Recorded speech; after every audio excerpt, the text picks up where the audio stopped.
Kiwis are at the mercy of nature. No matter how strong the structure is, it can always be torn away. In early 2023, Cyclone Gabrielle came through New Zealand, majorly ripping up and flooding lands from Northland to Hawke's Bay. As the storm approached, Met Service issued heavy rain and wind warnings around Northland, Auckland, Coromandel, Gisborne, and Hawke's Bay areas. On the 9th of February, states of emergency are issued in Auckland and Coromandel areas in anticipation of the storm's arrival, along with earlier floods. Precautionary warning for Northland is made on the 12th. Is a list of other things that happened on that day. Air New Zealand cancelled most of its domestic and international flights. Bluebridge and Inter-Islander cancelled their Cook Strait crossings. Some experts considered it could cause the same level of damage as two other recent cyclones, Paula and Bola. Ministry of Education advises Auckland schools to close, but leave it up to individual Board of Trustees to decide. Prime Minister Chris Hipkins says that people should take the severe weather warning seriously, and a large amount of Northland areas experienced large-scale power outages and property damage. On the 13th and 14th, over 225,000 houses lose power in Northland. As the weather worsened, others had their roofs ripped off by the winds or were slightly buried in landslides. Tens of northern roads closed due to high winds and flooding, along with hundreds being evacuated. Roughly 10,000 displaced as a result of Gabrielle. On the 19th, Hipkins reckons 3,200 people have become uncontactable, but expecting that number to go down as the hurricane progressed. He also confirmed that the direct death toll had gone to 11 people, and that 28,000 homes in Napier and Hastings had lost power. After half a month of searching, NZ police find all uncontactable people on the 7th of March, except for one man, last sighted north of Napier on the 14th of February, still missing as of April 2024.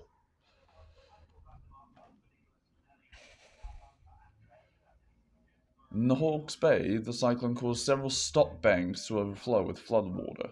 Partly caused by buildup of debris, this overtopping also eroded the stop banks in the process. 30 of these stop banks were breached along a 5-kilometer stretch. 40,000 properties in the region lost power, almost 32,000 in Napier alone, after the Redcliffe substation was damaged due to a breaching of the Tutaikuri River, along with internet and phone signals being lost. Further up the river, 1,000 people were evacuated from the Heretaunga Plains surrounding the river, where Tardale, Miani, and Aototo were submerged. More were evacuated from the region overnight. 83 buildings were red-taped, 991 yellow, and 8 people had been found dead.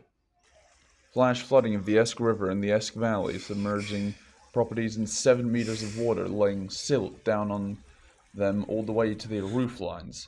One was moved 600 meters away from where it was built.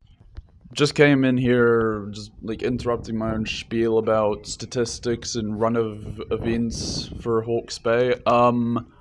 With this, that I found when doing some of my recordings to put onto here, I'm pretty sure it's for in case there's another flood in the valley. So that instead of flooding again and putting silt all the way up to the rooftops of houses, it instead will just, keep it lower down, maybe to, house decks, or just, to the ground around the house, maybe? Naruroro River burst its banks, as well as flooding in Omahu, where 20 people had to be evacuated via helicopter.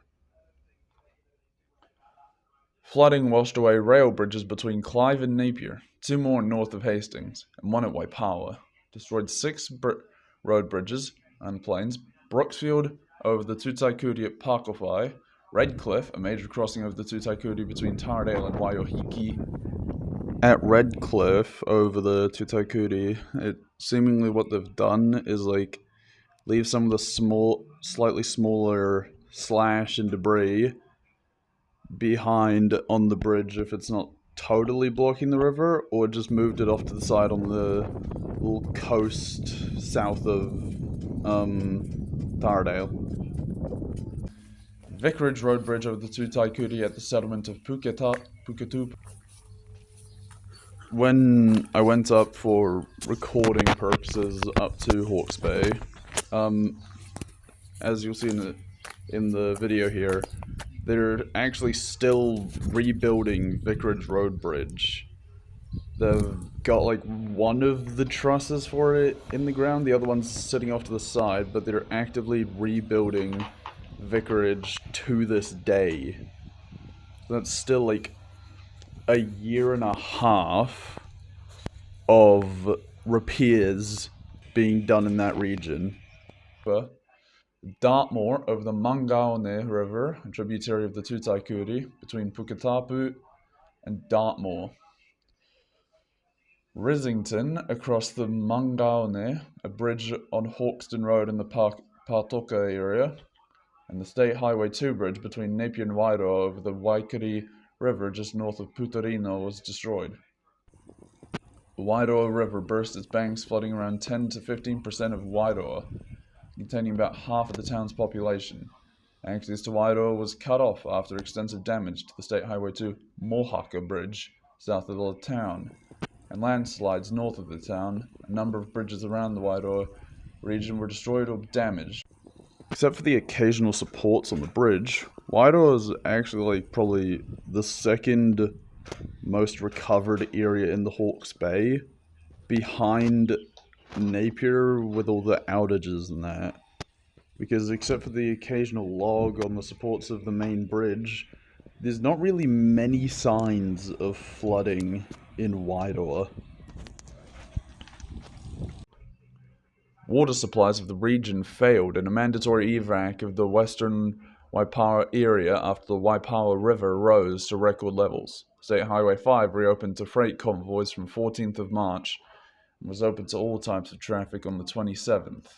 The railway to Hastings was up and operating on the 3rd of April. Throughout the entire duration of the disaster, the New Zealand Army, Royal New Zealand Air Force, and several other rescue groups performed operations to evacuate or save people trapped by the cyclone, with the government giving a $11.5 million fund to support community responses to the cyclone, and after it passed, giving an extra $50 million to support businesses and the primary sector, with $250 million allocated to assessing and fixing roads on the 14th of May. The New Zealand government allocated $941 million from the 2023 budget to covering various health services, including mental health, GPs, and frontline health workers. The NZ Treasury estimated the damage costs of Gabrielle and Auckland floods to be $9 to $14.5 billion, with $5 to $7.5 billion being related to infrastructure owned by governments, local or central. Special lotto was drawn on the 18th of March, with 50% of receipts, or $11.77 million, going to relief. 3rd of October, Forestry Minister Pini Henry announced that the government would make forestry slash practices stricter on amounts to reduce the risk of damage from further floods and overflows for downstream communities. Slash longer than 2 meters with a large in diameter of over 10 centimeters must be removed after harvest from erosion-prone areas. On 11th of February 2024, Prime Minister Christopher Luxon and Emergency Management and Recovery Minister Mark Mitchell announced the new government would contribute $53 million to aid the removal of sediments and debris caused by Gabrielle. Aotearoa and its inhabitants are at the full mercy of nature. Off to our east coast is a plate boundary between the Pacific and the Australian. And then whenever these wind or rain-based events come through, we can never predict when they will. So, Cyclone Bola was in the 80s. Hola was 6 years ago. And now this Cyclone Gabrielle last year. The only time these unpredictable events can be guessworked into possibly affecting this land is when they start forming around the tropics of Vanuatu or northern Australia. After they form there, then we can start to prepare, and that is when we can start to give out warnings to certain areas. Hello there. Just wanted to come in here at the end and add on a little note that I found funny during reading up on the damage for Hawke's Bay for this. That Brian Tamaki, leader of Destiny Church, some people hate him, some people love him. I don't really know anything about his Destiny Church stuff, so I haven't got an opinion. Gave one of the wildest reasonings and weirdest for why the cyclone, the natural event, caused haste, the Hawke's Bay area, the damage that it caused with the slash and the debris and the flooding and all that, in an hour-long sermon he was giving about the book of Leviticus. Ryan Tomke stated that statistics showed that Gisborne and Hastings, two Hawke's Bay cities / towns, had the highest number of hub watchers in New Zealand. And that is why they were so badly damaged. As if giving it as to they were being smited by God for watching that much.